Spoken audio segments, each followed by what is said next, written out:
Queen Mother Moore. Why are you at Seneca Falls? You've been active for so many years. You could be home just kind of relaxing, and yet you've traveled on the bus for more than 6 hours to get here. Why are you here, and what have your impressions been of Seneca? Well, just the word Seneca has had meaning for me for a long time, because I knew that the first convention of the women were here at Seneca Falls in 1848. And that was very much impressed in my mind. And then, of course, I knew also that Harriet Tubman was toward this way.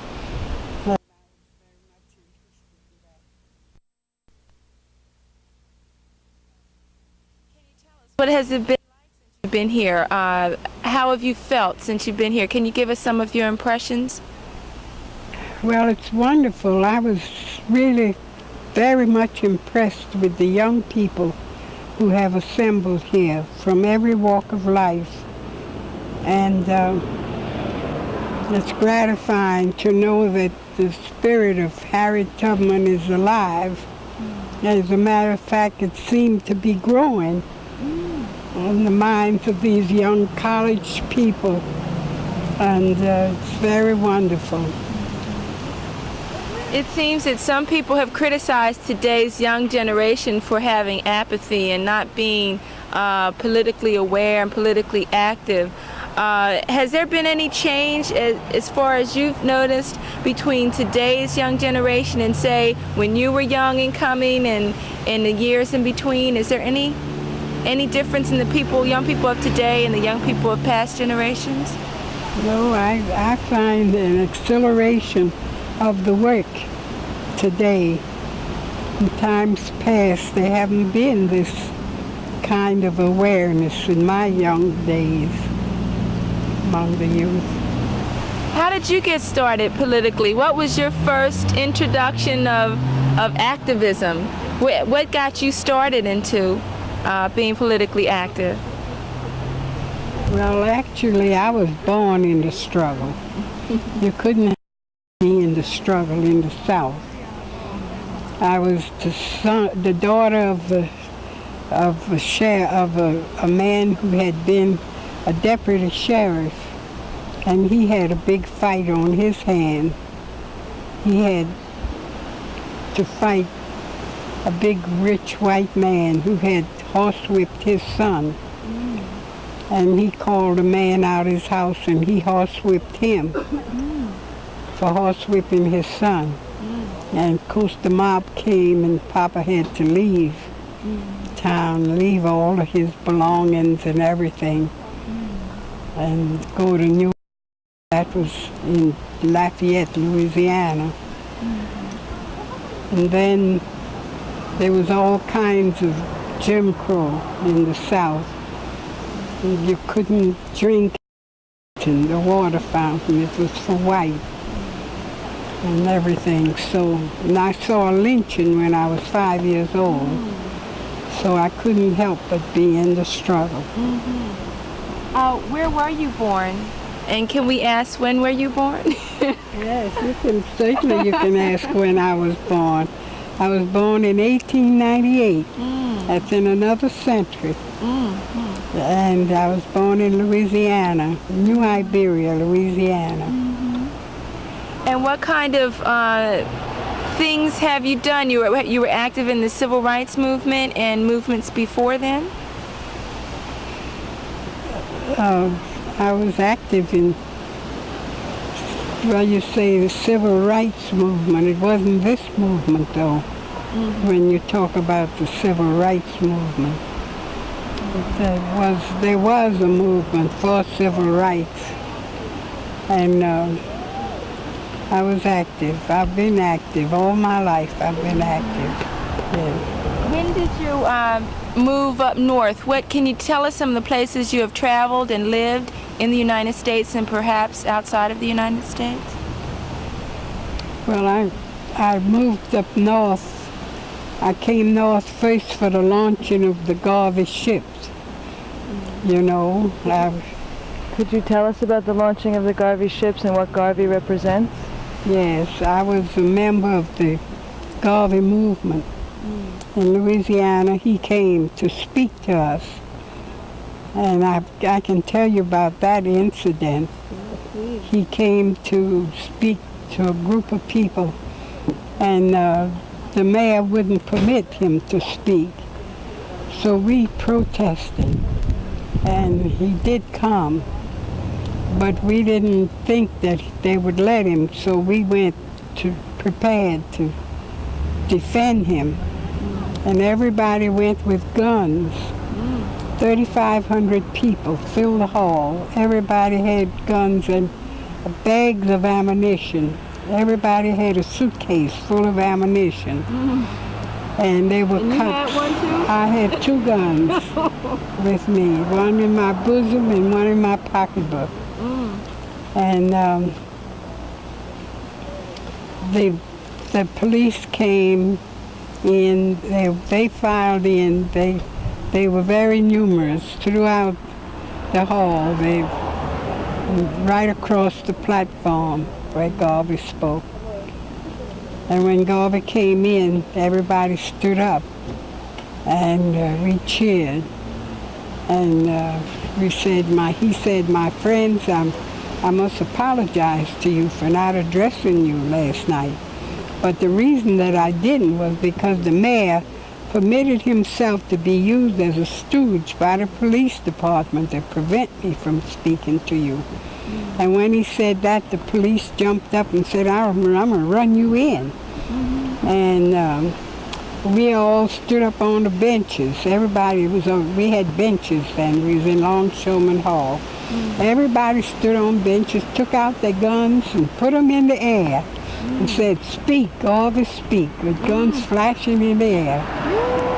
And then Garvey repeated what he said before. He said, and as I was saying, and he went on, and the police filed out of there. Like What year was that? in 1920. 1920. Yeah.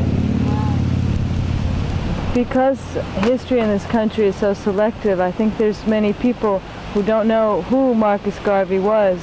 Do you think you could just tell us a little bit about what he wanted to do and why he meant something to you? Yes, well, Garvey was a great black man. He was actually the world's greatest, I think, because he had organized 6 million black people. He wanted us to be free. He wanted self-determination, nationhood for our people. And he wanted us free from oppression. And so he bought ships. He wanted industry. And the ships were sabotaged. The white people threw all kinds of tools and everything in the ship, in the engines, and broke the engines up at sea. And they put Garvey in jail for fraud, said that he sold stock for ships that was unworthy. We all had stocks in Black Star Line. I had $800 worth of stocks in the Black Star Line. Yeah. Can you tell us, have you been to other countries fighting for equal rights of black people? Sure, I've been all over the world. I've been in Europe, in England, and in Africa. What did it feel like in Africa? What did you do there? Oh, I attended many conferences in Africa. Yes, the 6th Pan-African Congress, I was there. I was at Festac. I was the guest of the government there. I've been to Ghana. I went to Dr. Nkrumah's funeral.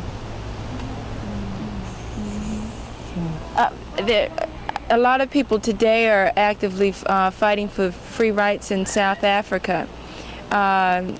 What do you think that us being here in the United States can do to support that struggle in South Africa? I think that's very important, the question you raised of South Africa. today the South African people are under great oppression. The South African government is the worst racist government in the world. And this government is in cohesion with it. It supports it in every way it can. It supports the South African government. And we've got to see to it that it stops supporting the South African government. And Mrs. Mandela, the great woman, she's a lawyer. She just was given another 5 years sentence. She was under house arrest and she had 5 years, and she completed that 5 years, and as she went up for the completion of that 5 years, they put another 5 years on her. So she's under 5 years now, sentence. I also want to get to talk to Thelma B. Moore, who had traveled here with you. We would like to know how you two women met, how long you've known each other, and what you may have gone through together. Queen Mother, should I answer that? It kind of embarrasses me. Maybe you have forced me to do it. Well, Queen Mother Moore, as she told you, she's been an activist all her life, and I can verify that because I knew about it long before I knew about Marcus Garvey. And Queen Mother Moore, the first black man elected to any office in New York City was in the 30s. And that was Councilman Davis, who was the son of that great Army General Davis that the United States refused to send overseas in the First World War, even though he was best prepared. And when Congressman Davis ran, Queen Mother Moore and both Davis were communists. Not because they believed so much in the concept, but because communists was the people that did the most for black people in the United States at that time. They helped them with education, food, and all of that. So Queen Mother was the one that the communists got her to have Benjamin Davis, and the communists not being popular in this country, the Republicans and the Democrats fought it. And I was a staunch Democrat, but when they came to my house, I got all the people I could to sign for Ben Davis, because Queen Mother Moore was a person then. She was called Audley Moore. Audley? Yeah.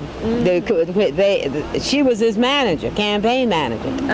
Not only did he win, but the second term, she was his manager for the second time, and he won that again. So Ben Davis won councilman. He was the first black elected. And you're saying that he was a communist? No, yes, he was communist, and so was Queen Mother Moore. Both belonged to the Communist Party. But I was a staunch Democrat that had talked to over. Yeah, but I have learned that you don't follow the names in the United States. You follow what people does for people. That's why I'm here.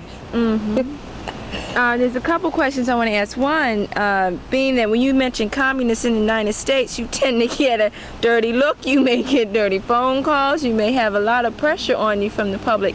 Can maybe both of you talk a little bit about that? Have you had pressure? Are you still a communist? I'm gonna tell Queen Mother, tell you the story. You know what? I want to tell you about the time that they asked you would you want to join them, and you told them what would be your price. Can't you say that? Oh, that was the CIA. All right. Well, tell them. You don't want to put that on the tape? Well, Want me to tell it? the CIA sent for me to come down and speak to them.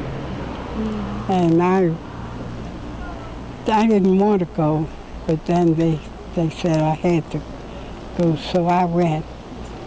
So they asked me what did I want, right? Yeah. And I told them I wanted 1/3. You wanted the same percentage of blacks in the United States. The same percentage of blacks in the United States, Queen Mother told them that she wanted to be in the White House. They told it was 10%. She says, I want 10% of the top people in the White House to be black. 10% of the top people in the Army to be black. 10% in the Navy, all forces, the flying. Top echelon. That's what I'm saying, the top. And yeah, top echelon part of everyone, and every state government that governed the United States, you want 10% to be black. So, Queen Mother, you tell them what your answer was to that. What their answer? You tell them what they said. Yeah, well, they said, well, that I didn't want, I guess you don't want to be. You don't want to answer our questions then. And they would send for her later. Wow. So are you still a communist? Do you still consider No, yourself? Queen Mother seems to be a little shy talking about that. I guess she can remember. But when she was speaking very well, you all know Queen Mother had a stroke and pneumonia. No. And signed herself out of the hospital and went to Louisiana and made a 2.5-hour speech. Oh. And then for 10 days she couldn't speak. And we don't know if that affected her or not for doing that so soon after the stroke. And right now she doesn't speak too much. She writes her speeches and that sort of thing. So she's done very well to give you this interview. How long ago was that? That was last year, and it was 82. She had it in February of 82. Now in March of 82 and April of 82, and she had it the end of, it had to be March of 82 because she signed herself out of the hospital to go to Louisiana, and 3 weeks later we were going to England because we had to put it off to go to England. What Louisiana? Not Louisiana, Louisville, Kentucky. What type of conference was Well, it? it was a women on black children. I have that tape with me. Do you? Yeah, but I don't want you to hear that probably tape. I want to do that tape because so many white kids here. I want to do a tape. I want Queen Mother to play her tape that the University of Arkansas, you know where Arkansas is? Yeah. You know what Arkansas is. You know what happened in Arkansas. Well, the University of Arkansas asked Queen Mother Moore to come down there in 1966. I want you to get these dates straight. And tell them how a black woman looks at white America. And Queen Mother answered it, and you know how fair she is. I don't know how they let her get back home alive. Because she told them just like white America works, and some of them had never heard this kind of thing. Maybe we can hear it today. Well, you can hear it. You can hear it if you want to hear it. But it's what Queen Mother told them. I don't have the complete tape, but I do have the tape, two sides. It's 60 minutes on each side. Wow. And those two sides is filled with what she had to say to them. Do you think that she could talk a little bit about it? Well, I don't know. Queen Mother, is there any way to just She can't remember sum, what's on that tape. Sum up that question, though, being a black woman in white America, how do you How did they look at respond to that her? question? You should let the tape, let them hear a little bit of the tape. Yeah. Because she starts off telling them a lot of things. You should let them hear a little bit of the tape. We will. You have it with you? Yeah, it's right Okay. here. Well, we'll do that later. Yeah, you can do that Okay. later. Okay. But you want to know how I met her, and I told you because it was Queen Mother Moore and her work was so effective that I signed anyway, even though I was a Democrat. And then Queen Mother's work all these years, she taught us that not only, she said you can call white people anything, but you can't call them stupid. They are clever people. So all you be proud for being clever. She said they didn't only call us Negroes, they made themselves a Negro. We are no longer Africans. And she made so many things and proved it. I kind of figured, it sounded good to me. I never heard any other professors or PhDs or educators say it. And I listened to people who have 5 PhDs. And I never heard them say anything as clever and effective as that. So I thought this was a lady that I'd like to follow. I mean, I was learning something. Then when she said they made us a citizen without our consent, without a citizenship, brought us under a constitution enacted for another people while we were in slavery, and then turned around and made the black code laws to stop us from enjoying the citizenship that they, imposed upon us. Right. And then Queen Mother says that it's like you tag your dog. You go down, you get a license for him, and he does whatever, he's yours. And that's what this citizenship was only a dog tag around our neck. And if wherever we were told to go or led, that's where we had to go.